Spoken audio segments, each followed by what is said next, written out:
Hello, PFR Nation, and welcome to another edition of the Planning for Retirement podcast, where we help educate and empower you to achieve financial security. My name is Kevin Lau. I am your humble host, and today we're going to be diving into everyone's favorite topic, everyone's favorite 7-letter word of retirement planning. That is the word annuity. If you said annuity, give yourself a pat on the back, because yes, we're going to be doing a deep dive about this product, to chat about this product. But before you go anywhere, before you just turn this episode off, I just want to tell you why I'm doing this. First and foremost, I don't sell annuities any longer. I used to be an insurance licensed, but have since dropped those insurance licenses after starting my fee-only practice in 2020. But I see a trend of many fee-only advisors, many financial influencers, maybe the Dave Ramseys out there, the Susie Ormans, the Ken Fishers, blanketly bashing annuities. And this has trickled down to you, PFR Nation, okay? And I get it, these products are very complicated, but in its purest form, an annuity is designed to provide a lifetime income that you cannot outlive. Who doesn't love that idea? Okay. The problem is there's a lot of distrust in the annuity space. People don't like insurance companies. All right. Frankly, I don't really like insurance companies either. But I thought, what better guest to have on than Sheryl Moore, who does market research for insurance companies via her company, Wink Inc., and also Tracy Lownsberry, who is an insurance producer. He's the founder of Annuity Giants. And literally, this is all he does, all he sells.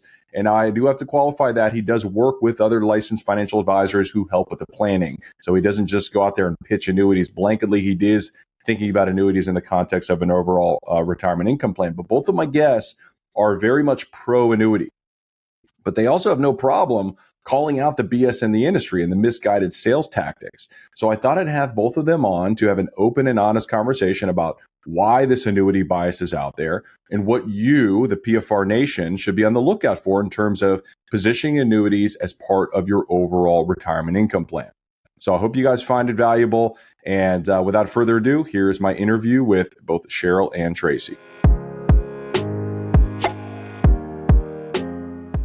All right, so I am super excited to have two guests on the show today. This is the first time ever I've done this, so to have two guests on. In full transparency for the listeners out there, I emailed both Sheryl Moore and Tracy Lownsberry about this topic. They are both well-respected annuity and life insurance specialists in the industry, and I just assumed both of them would not respond and just say no, because how much spam are we getting on LinkedIn and social media? But they were both very generous to say yes. So I just thought, hey, why not trio this conversation? So I'm very excited about this. I feel like this has been a topic in the making for many, many years.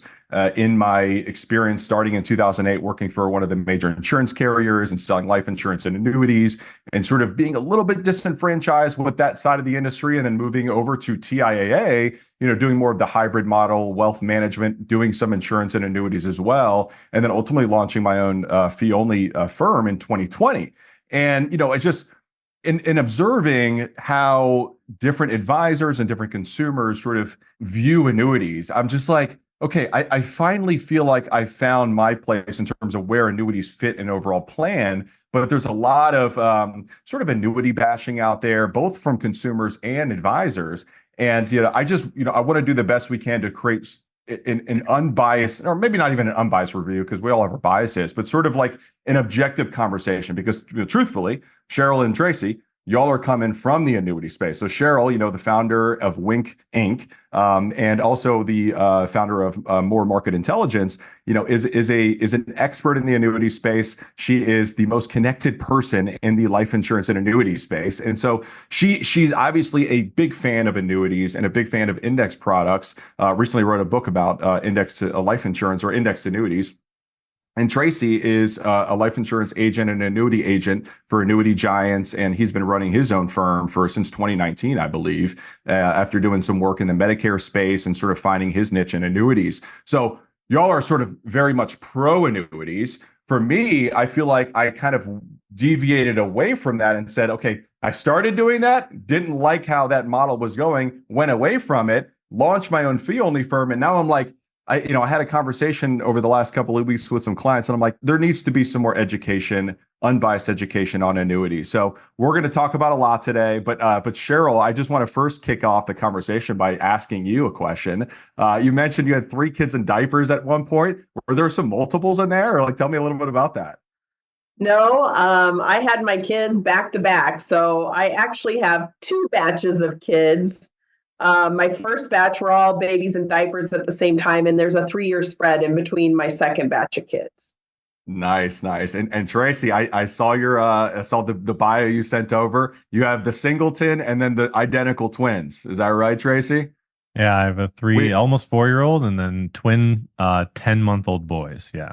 All right, so we're one and the same, brother. So I have a 5-year-old son, and then my twin boys are 3.5, identical twins as well. So we Boom. actually, so it was May of 2020. My wife found out she was pregnant with our second, and our oldest was 8 months old, and we were like, that was a little bit, because like the first one, it was kind of like, oh, it didn't happen right away, so maybe we should try, but maybe wait a little bit, but then Cinco de Mayo of 2020 changed everything, and that we conceived, or she conceived, identical twin boys. So, anyways, we'll talk more about that, as we go along. But no, Sheryl and Tracy, thank you all so much for joining us, and I appreciate you wanting to come in to talk about this topic. And I guess I'll kind of kick things off, by just asking, I guess both of you. I mean, right now, sort of my perspective on this is that the facts are what they are. Only 10% of Americans own annuities. Okay, so that's not the majority of the population. Okay, and if you sort of talk to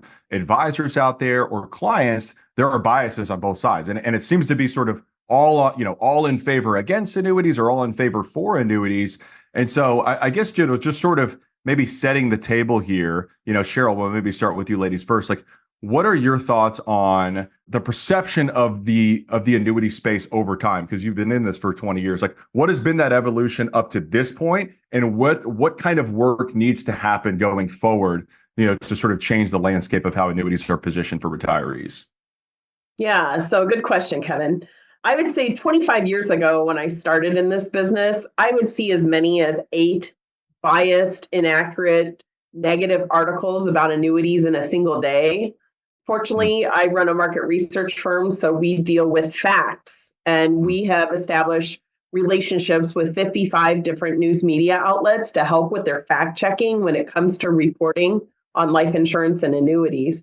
I would say that, outside of our efforts, another thing that has really helped transform that figure and result in a lot less negativity when it comes to reporting on annuities is the Secure Act, which actually made room for annuities within 401ks. And we've been seeing a lot of positive media since that legislation was passed. So I would say you've seen more positive information about annuities today, but our biggest problem is just a lack of information. And we really need to work on educating consumers in order to get the word out. It's good. That's good. I do feel like, things have evolved. Tracy, you've been in this space since 2017, 2019. Just a little background, when I started in 2008, it was a very different ball game, in terms of information, I guess I'll say, like right now you could just go to YouTube University or go to Google, and just sort of like do a bunch of research on your own. Some of it's accurate, some of it may not be accurate. But I guess, Tracy, from your perspective, like what challenges do you run into now with all this information out there when you're dealing with consumers who may have a negative connotation with annuities? Yeah, we live in a day and age, and that's a good question. We live in a day and age where information is readily available from a million different sources, right? And that comes with positives, but it also comes with a lot of negatives too, because there's a lot of misinformation about annuities. If I'm a consumer and I go and I Google annuities or watch a YouTube video on annuities, chances are you're probably not going to find the most accurate data out there, right? 9 times out of 10, I would say it's really hard to find like a real non-bias, generally find a non-biased opinion or just facts on what annuities do and what they don't do. I think that's a big challenge that consumers are going to face. And then obviously you now get into the sales aspect of them, and unfortunately, you get a lot of people that sell them instead of use them as tools. It's like, hey, this is designed to solve a problem. If you're not solving a problem and you can't articulate that, then you're creating one. And unfortunately, agents can create problems by using them with the wrong tool for the wrong job, right? Sheryl, I'd love to get your feedback on this one. Thank you, Tracy. This is one I feel like this is why a lot of advisors and a lot of consumers have a negative connotation is potentially how they are positioned, as sort of maybe the Swiss Army knife of, financial products. I mean, that's legitimate, so I would sort of like speak on behalf of everyone listening who may have a negative connotation. Like there are some pretty bad sales practices out there. So sure, like, why is that the case and how do we fix that? Well, I'm going to keep it real and say it's not incredibly difficult to become a life insurance agent. We do have continuing education requirements, but, I don't even have to go into a classroom to meet my CE. So I would just say that the threshold for being a professional in this business is set awfully low. I think if we had a different distribution model, it would help a lot. Just because the predominant distribution for annuities is independent insurance agents, and they're truly independent. So they have to seek out education on their own. And unfortunately, the marketing groups or brokerage general agencies who recruit agents to wholesale to them do a lot of training. And that's unfortunate because we need more of that. Tracy, what are your thoughts? I mean, Tracy, you being in the independent space, would love to hear your perspective on that. And I know you train annuity agents as well, so I think you're trying to, potentially bridge that gap. But what are your thoughts? Yeah, my experience is exactly what Sheryl said.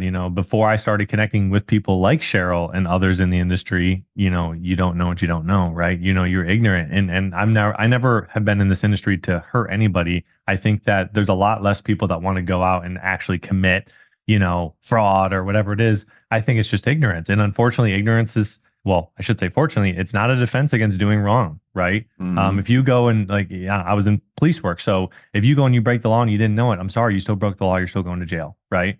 So I think that's a big problem and then now you have trust.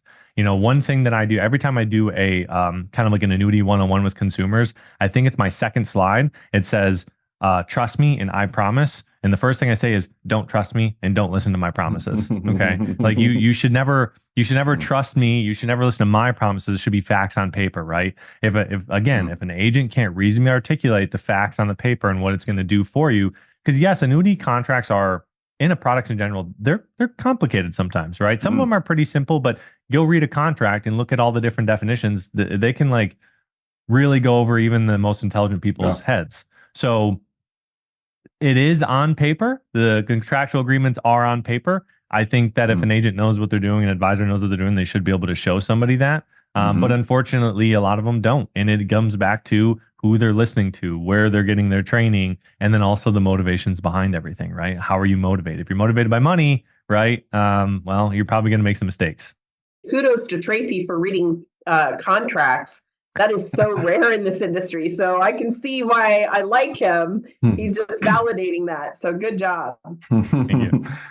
And I'll be the first one to admit, I mean, I feel like they're very complicated. I used to sell annuity products and even reading some of these contracts out there, I feel they're complicated. So I guess like that could be one of the areas, that has some consumers a little bit resistant, in terms of pulling the trigger. It's like sort of that old saying, don't invest in anything you don't understand, right? I mean, so how do you educate that consumer that may not be a financial professional, may not really care about anything, regarding finances? They just want income for life. But then there's all these complexities, all these things they need to decide and, for disclosures. Like, how do you overcome that? And are there certain products that maybe are a little bit more simple for the consumer to understand? And maybe, does it make sense to steer clients towards those or consumers towards those as opposed to the ones that are more complex? Well, it really depends on the client's risk profile. I mean, the more conservative they are, the simpler the products are. I'm personally a big advocate of educating to the point that products are tools, and there's no such thing as a bad annuity. Now, Tracy will disagree with me on this, but there are unsuitable sales and people who are matched up with wrong annuity.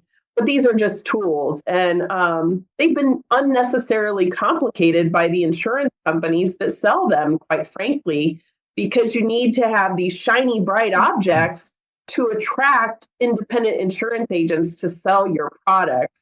And that's really what has perpetuated the complexity of the products that we see today.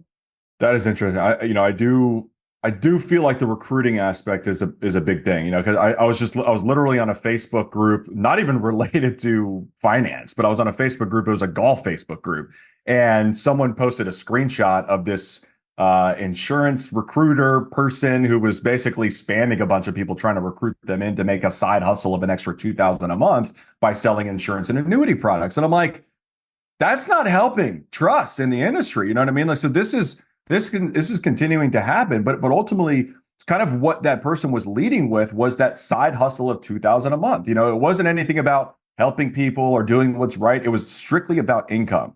So if you're attracting people into an industry and you're leading with the income, no question, there's going to be some resistance to consumers to trust. You know what I mean? So I don't know if I have an answer, but I'm just saying, like, that's probably how a lot of people are feeling.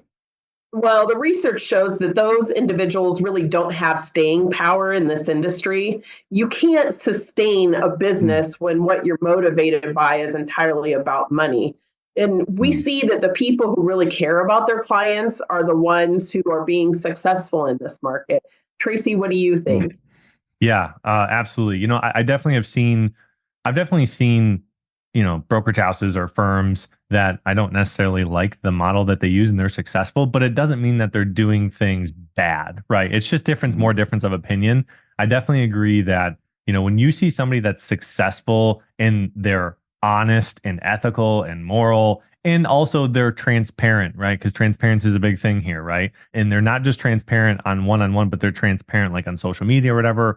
You can kind of tell, like I can kind of tell that person, they might miss ABC, XYZ, because we all do sometimes.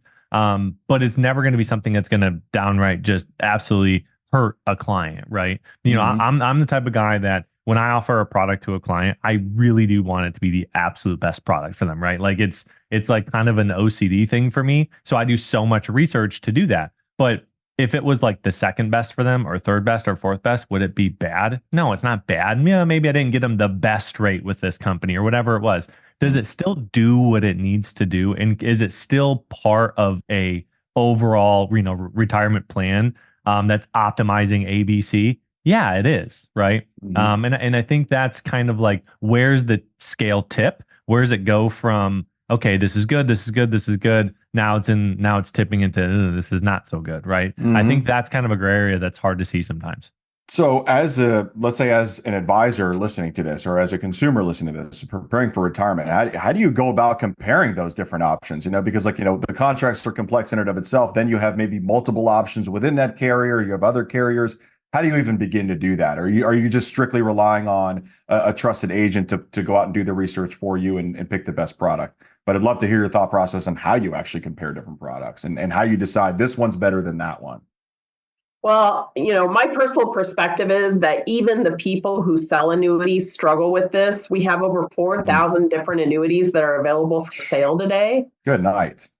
So really, the easiest way to deal with it is to work with a trusted advisor, because they're trained to be able to compare these products to each other. They know the history of the insurance companies and their financial strength. They're able to do that job where the consumer would come in and just be overwhelmed. Tracy probably has a better perspective on it just because he's the one doing the comparing. Well, I think you hit it. I think working with somebody who's trusted, but then the problem is, how do you know who's good at what they do and who's not, right? Experience is not always the number one factor.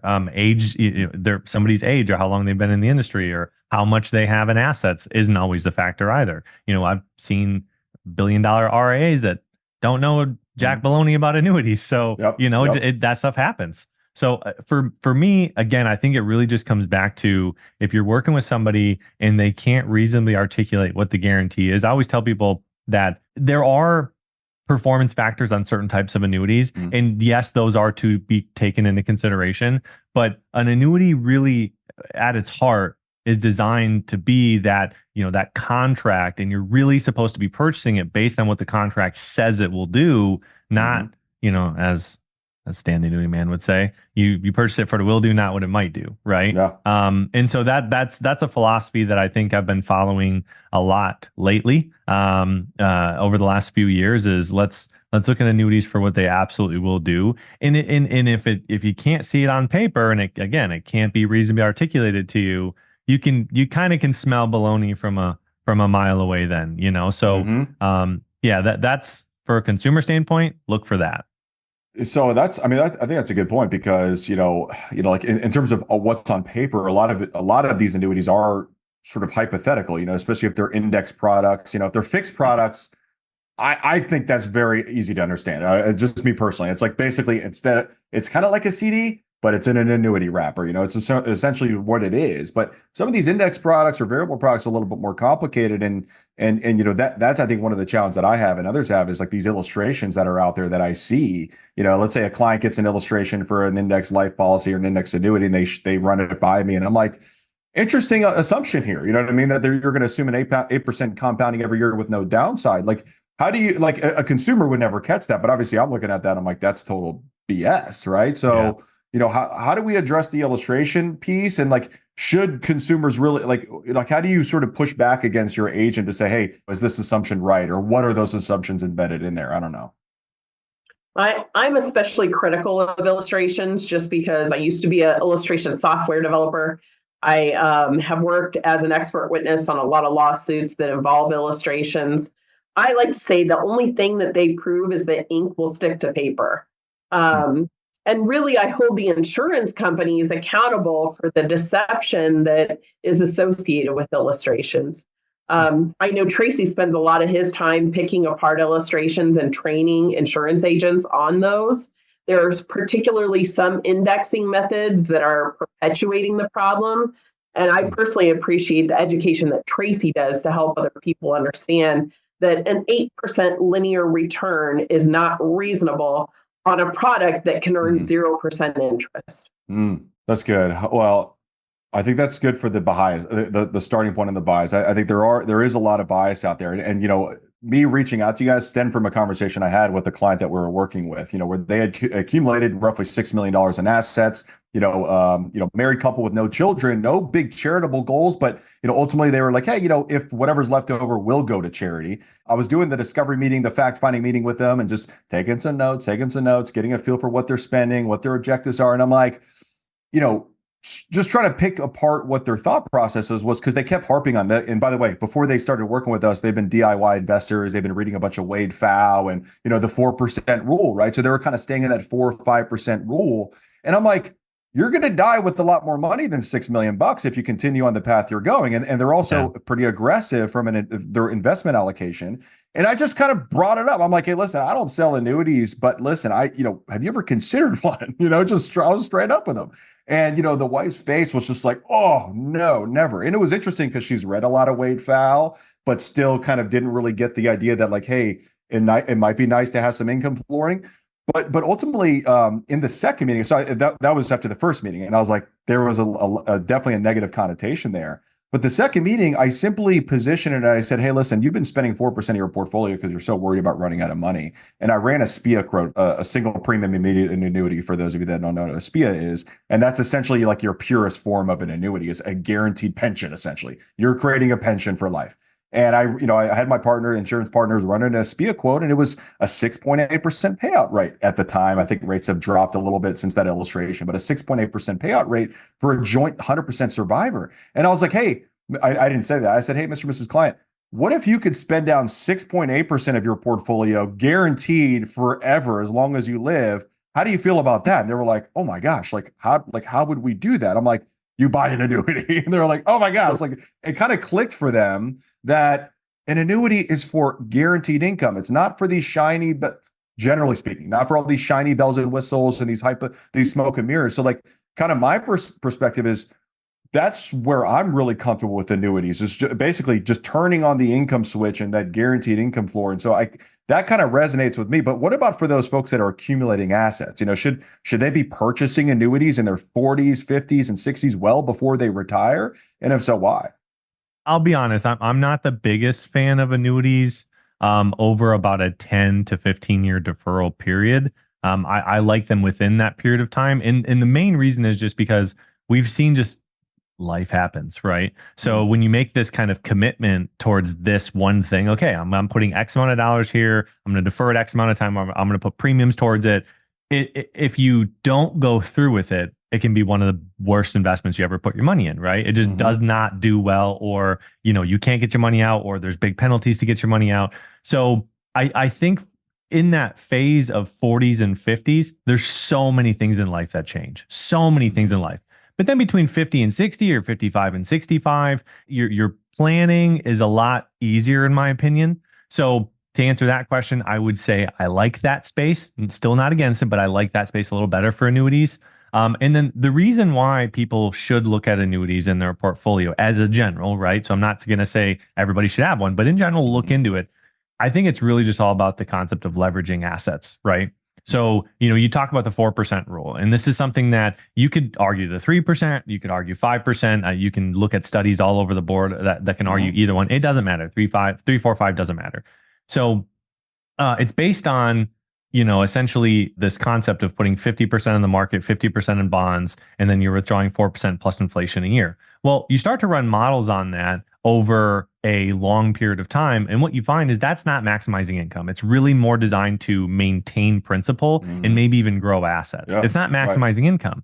So then the question is, how do you slice it if you want to go over and above that? And are you seriously risking outliving your money if you live too long? So think of it as 5% in a portfolio. I look at it this way. If I go put $1 million in a savings account and I withdraw 5%, not inflation, it'll last me 20 years, right? Well, that doesn't seem sexy in an annuity.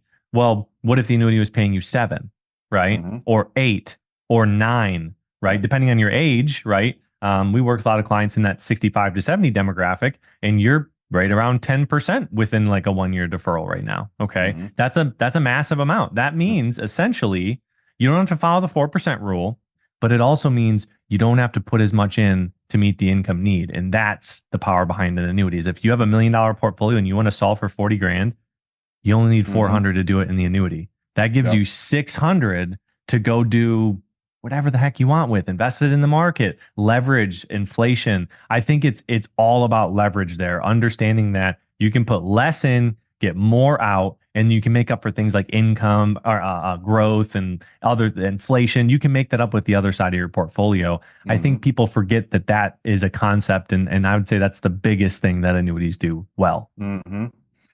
Yeah, sure. I'd love to hear your perspective on this, because I know you have talked about purchasing annuities, the index annuities, throughout your life. I would love to hear your perspective on this, because I know you have a different thought process there. Yeah. So I bought my first annuity when I was 29 years old. That definitely is not typical, because the average annuity buyer is 63 years old. But I had worked for an insurance company. I lost money in a 401k, not knowing when I purchased it that was even a possibility. And I wanted something where my money would be safe and I wouldn't lose any funds as a result of the market's changes. But I wanted the ability to outpace a CD. And so for me personally, an indexed annuity made sense. They're not right for everybody. But what appealed to me is what generally appeals to consumers about these products. And Tracy touched on it, the guarantees. Every annuity says on the front page, the claims paying ability of the insurer is the only part of the guarantee that you need to look into. As long as you're working with an insurance company that is financially strong, they have guarantees in them. And that's what consumers like. And what's interesting, when you were talking about your clients, what's going through my head is, well, the research shows that when you describe what an annuity does, consumers really respond favorably to that. But when you say the word annuity, they're turned off. So I was really excited to hear your experience with these clients, because it's atypical. I definitely think that we need more people to hear about these products. Even though I'm personally a big fan of them, I don't endorse any company or product. I'm just a big fan of educating people about annuities so they can decide if they're right for them or not. Yeah, I think, you nailed it. I think it sort of comes down to your personal risk tolerance and how your feelings about the market. You know what I mean? If you're 100% in stocks as Sheryl Moore, you may not be comfortable with volatility if we go through a 2008 or a 2001. You know what I mean? That may not be aligned with your risk tolerance. And for some, maybe they can construct a portfolio which is a mix of stocks and bonds, more the traditional route. But for others, maybe this is a consideration, to have some sort of minimum floor of returns, so you don't see a 30% haircut one day. So I think it's about risk tolerance, and ultimately, if you believe that fits your risk tolerance, it's about what's best for you and your family and your financial goals, right? But you mentioned something about, sort of the guarantees in the contract and sort of the claims paying abilities of these insurance companies. I think with consumers like basically distrusting a lot of insurance companies in general, what's a way for them to sort of do you have some research or some ways for consumers to go in there and say, hey, my advisor's recommending this annuity. Let me look them up. Where did they go, and how do they read if the insurance company is going to be solvent in 80 years when they potentially might live? Well, that's a tricky question. It's highly political, just because right now the system that we use is rating firms, which are supposed to be independent and grade the insurance companies effectively. But the problem with it is that those firms are charging the insurance companies to be rated by them. And so I don't think it's the best system, but it's what we have. I just think the consumer needs to do their homework, look into those financial strength ratings. There's nothing wrong with asking for the insurance company's annual statement, which provides their financials. But really, the best thing you could do is just hop on the web and commiserate with your agent about, here's my concerns, and talk to me about insurance companies that you feel like would be helpful to me given those concerns. That's good. That's good. Yeah, I think, the strength of the companies, the financial strength, I didn't know. I mean, that makes a lot of sense. I guess it's not a perfect system, but it's something. You can get the financial strength ratings, and I think for the most part, they can do a decent job of dissecting the claims paying ability of the insurance company. But one of the things that I struggle with personally, and looking at some of these index products, just going back to the index products, and that could be index annuities or index life insurance, is sort of the accumulation phase is one thing. When those funds are compounding, but then ultimately I see these illustrations saying, and then at retirement you're going to have a guaranteed income of X amount per year for the rest of your life, and it's just how does the guaranteed income piece work with index annuity? And I'm asking this because I truthfully don't understand it. So how does that? Because I understand the SPIA, single premium immediate annuity. I take 500,000 and I give it to the insurance company, and they pay me 7% of the portfolio or 6% of the portfolio for the rest of my life. But these index products, I'm a little bit less clear on that. So would love some education on that personally and for the audience. Well, what a lot of people don't realize is that with all deferred annuities, whether you're talking fixed, indexed, variable, or structured, is that the ultimate goal is for the client to create that guaranteed income they can't outlive. Initially, when the products were designed, that was through a process called annuitization, which works just like a SPIA, which you mentioned earlier.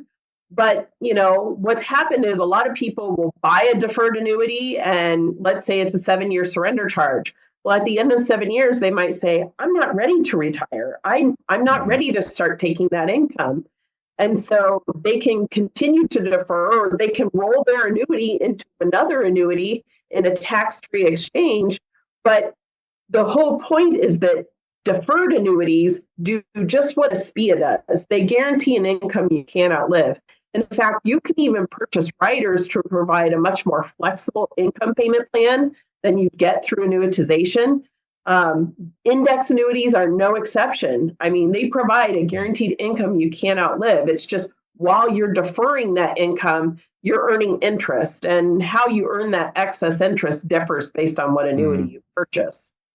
So at annuitization, just so I understand that, so at annuitization, if you have it, let's say you are linked to an index, and the most popular being the S&P 500, and let's say you have sort of this upside cap of 7% or 8%, and then a floor of 0. Could your income fluctuate then at the sort of the payout phase as well, or once you start that income switch, you have a floor that is illustrated to say, hey, this is what your floor is, but then you could potentially earn more on top of that depending on the index works? Or I guess mechanically, how should clients, or how should we sort of dissect the income payout of those index products?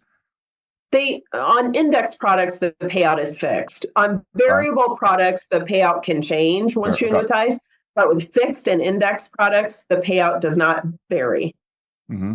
Have you all ever seen it make sense for someone to annuitize with a variable income? Like, I guess, from my perspective, like clients would probably purchase this to have a fixed income for the rest of their life. Like, have you ever seen cases that, variable income payouts made sense? Because I've never done one personally. I wouldn't be an expert on that. What do you think, Tracy? No, not I. I've never seen that work. And I do want to just real quick go back. So, saying what Sheryl Moore is talking about is annuitization. Annuitization is pretty much in every contract, right? You can annuitize pretty much every deferred contract. So the big thing right now in the index world is not annuitizing the contract. It's adding income riders. We actually, I don't know what the statistics are. I'm sure Sheryl does, but how often an index annuity gets actually annuitized, I'm going to guess is fairly 2%. Low. There we go. So 2%. Wow. So what are these people doing? Well, they're purchasing them for maybe accumulation for a period of time and then rolling the contract into something different, or they're using income riders, right? Or other types of riders like long-term care riders, blah, blah, blah. Mm-hmm. I think that the GLWBs, the GMIBs, which is the guaranteed lifetime withdrawal benefit, that's a rider.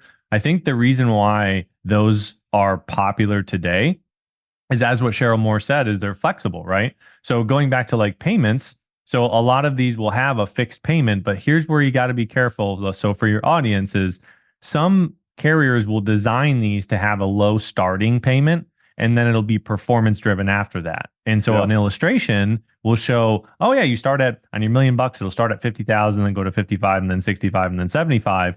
And that's all based on performance metrics, right? Even though your guarantee is much lower than that. So be careful with any type of performance-based, income riders. I try to stay away from them, especially because of today's rates.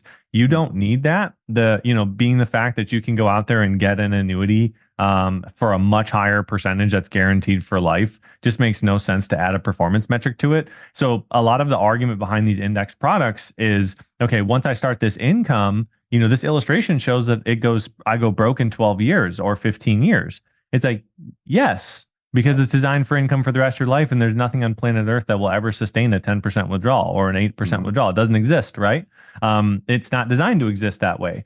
Really the index metric behind this is designed to offset some of the distributions. And if the goal is income for life, it's really just designed to give you a little bit larger death benefit because of the offsets. That's all they're really for when you use them for income, and that's all we use them for. So if the idea here is that the consumer doesn't like the fact that that goes to zero, then the education needs to be understood as to what it's doing, again, for the rest of their portfolio, right? It's like, so what is the fact that you can buy and hold these other metrics or investments or options? That's kind of how it's designed, and that gets forgotten.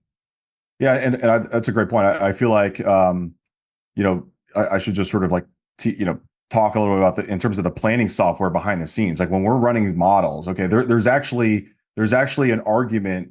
If you want to maximize your financial legacy to the next generation, there's an argument for an annuity, even though because like it is one of the biggest, kind of one of the pushbacks that I hear is like, well, it's not liquid on my balance sheet anymore. I want these assets to go to my kids. Well, if you're maximizing the income that's coming out of that particular bucket, let's call it the annuity, you're then able to take on more risk with your other assets and potentially could grow them much more than you would have otherwise been able to if you were trying to rely on those assets for income. So a lot of these models, that Wade Pfau has done out there and the RICP program, like even if you live a long time and you still want to leave a financial legacy, is assuming you're not annuitizing 100% of your portfolio, it still could actually result in a higher ending net worth or higher ending investable assets than if you were to otherwise not annuitize, because again, you're maximizing that income from that bucket. But like, okay, so like if I'm someone approaching retirement or someone who's recently retired and I'm like, hey, I like this idea. I like this concept. Maybe I'm not going to annuitize 100% of my portfolio, but, maybe I want to annuitize something. Like, what would you suggest in terms of like a starting point of how much do you put into an annuity as a percentage of your total assets? That is a really individualized response for that question, to be honest with you. just because every consumer, when they purchase an annuity, has to go through a suitability process and fill out paperwork that talks about things like their risk tolerance, what's their net worth, what is it that they're trying to solve for by purchasing the annuity. Tracy might have a better perspective on generally how much should be put into a contract, but there is no way that someone can put 100% of their assets into an annuity today. Tracy, what do you think is a good guideline? Yeah, I think that's an important factor there, is understanding that if somebody's trying to pull all your money into annuities, for one, you can't unless they split it into multiple annuities and then they lie in the applications. Okay, that's the only way. And trust me, we've seen it. And some carriers they work with you, some don't. So just be careful of that. But in general, this is what we tell people. So as planners. So Kevin, if we sit down with a client and we look at, what are we first doing? Well, I want to know more about you. I want to know more about your risk tolerance. I want to know more about your goals today and your goals in the future, your income now, your income in the future, your debts now, your debts in the future. I want to know a little bit more about your emotional stance. What would a 20% drawdown in your portfolio, how would that make you feel? Right. So there's all those factors you want to take into consideration. But when we solve for an annuity, it's always about, first and foremost, what is your need, right? So I always ask questions: what's your current income? What's your income need? What's your income want, right? So current income might be 100 grand. Income need might be 50 grand. Income want might be 80 grand, right? Because when they retire, income might go down a bit. So if your need is 50 grand and Social Security only gets you 30, right? I'm almost every time solving the other 20 with an annuity. Almost every time, right? Like I call that no BS. Like you have to have that income, or you're going to have to significantly change your lifestyle, or, you got to go to the soup kitchen, So I don't want that to happen to you, right? I grew up pretty poor, so I don't want that to happen. I know Sheryl has had as well. So it sucks, right? It sucks. I don't want that for you. So that's like base level. Over and above that, now it's wants, right? Or just general spending habits. And it's perfectly fine to solve income with an annuity over and above that, because you can almost look at in retirement. It's a little bit of an emotional thing, but look at a want as almost a need too, right? Like you didn't work your butt off to go just live on needs. Like I want you to spend money. There are two end goals for money, just two. Okay. You're going to spend it or somebody else is going to. That's it. That's all money can do for you, right? So if you take that into consideration, it's okay, well, I want a combination. All right, well, how much do you want your heirs? Leave your heirs the rest. Let's maximize income on. So I've seen anywhere from 10%, obviously 0%, but also, 10% in an annuity, up to the most I would probably do would probably be somewhere around 60%. And that would be like for a very, no debt, lots of income now, just a very unique situation. I try not to go above 50%. And that's the general rule, but it's never like, oh yeah, I see your $1 million, I want to throw $500,000 in there. It's never how it is. It's always about what problem are we solving. I love that. I love the planning focus. You know what I mean? It's like, okay, what are those income goals that you have, and what are your income sources? Okay, now we have a gap. Presumably, we have a gap, right? You can fill the gap with income withdrawal, systematic withdrawals in your portfolio. But is that keeping you up at night? Every time the market drops. Right now, we're recording this on September 11th, by the way. So for those of you listening, we're probably multiple weeks in advance from now. But ultimately, we've been in some volatility over the last couple of weeks. I've been getting some emails from clients. Hey, Kevin, I'm a little bit concerned with the market. So I'm used to that. We've got to address it. But I've never had a client who has guaranteed income coming into the picture, who's been like, oh man, I regret doing that because I wish everything was coming out of system. It's always like, man, I'm so glad during this time of volatility, I'm so glad I have some income coming in that is guaranteed, that's not subject to the volatility of the stock market. It just gives them that peace of mind. But I like that planning focus to figure out, okay, what are we solving for? What's that income gap that we're solving for? And then we can then back into how much you would then need to put into an annuity. And then you would then compare that to your total assets to say, ooh, well, that would be 100% of my assets. Maybe we don't do that. Maybe we do 50, and then we can make up the other 50 with systematic withdrawal, something of that nature. Or maybe you need to work longer if that's really the shortfall. But I like the planning focus there. But here's but kind of that, sort of where my brain goes, for a lot of the the advisors out there that are charging as a percentage of the assets. Okay, this is a conflict of interest that I see that's probably not talked about enough. Okay, where you've got on one hand, a lot of people are sort of yelling at all the insurance agents. You have all these conflicts of interest. You get paid commissions, et cetera, et cetera, et cetera. But then what happens if you deal with a client who has $1 million, and let's say your investable asset minimum is $1 million, and whatever, maybe you have firm requirements that you can't bring anyone that has less than $1 million. And what if it makes sense for them to put 250 inside of a guaranteed income, inside of the immediate annuity? That advisor that is quote unquote a fiduciary going to do the right thing in that case? Well, there are instances where that is definitely the case, and advisor who charges based on AUM used to not have any options when it comes to the annuity market, but today we have fee-based annuities. So there's really not an excuse. Although I do hear the excuse, well, I don't like annuities for my clients. Annuities aren't consumer friendly. Annuities lock up your money. Annuities pay high commissions. Whatever the fallacy is that they're relying on, there just is not an excuse today. If you're excluding any class of products and you're a financial advisor, I don't see how you can be fulfilling your fiduciary duty to your clients. No, yeah, I think that's spot on, and it is a challenge. Okay, I'm 100%. I can emphasize with the let's say a newer advisor getting into the space, they're trying to feed their families. You know what I mean? And it's like they come across they do all this work, they come across a great prospect, and like, hey, I can work with them. But if they purchase an annuity, I can't. Or if they don't purchase an annuity, I can't. You know what I mean? It's like it is. We all have inherent conflicts of interest. Every service model has a conflict of interest. So if your advisor is kind of pumping their chest, my model is better than everyone else's, that's just false. Okay. But I think I just wanted to bring that up because as the consumer, many consumers think I'm going to search for a fee-only financial advisor because I don't want a conflict of interest. There's conflicts of interest everywhere. And just because, and frankly, my firm is fee only, and that's by design. You mentioned 4,000 annuity contracts. I'd rather spend time with my family and play some golf on my free time, even though I've only played 3 rounds the entire year of 2024, which is depressing.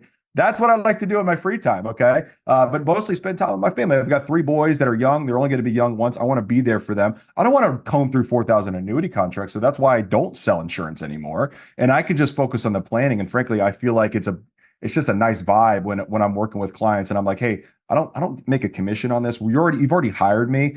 This is what I believe is in your best interest. If you were my mom or dad, I'd recommend X amount go into this insurance product, whether it's long-term care, annuities, or life insurance. I don't, whatever the best solution is for them, I'm going to recommend that for them. And I just wanted to bring that conflict of interest piece up.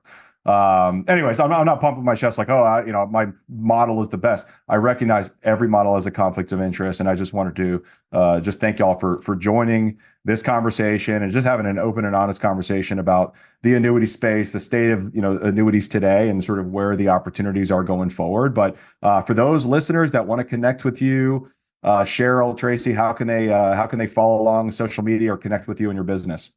I'll say a lot of people follow me on LinkedIn. I'm really easy to find, Sheryl J. Moore, and Sheryl is spelled with an S.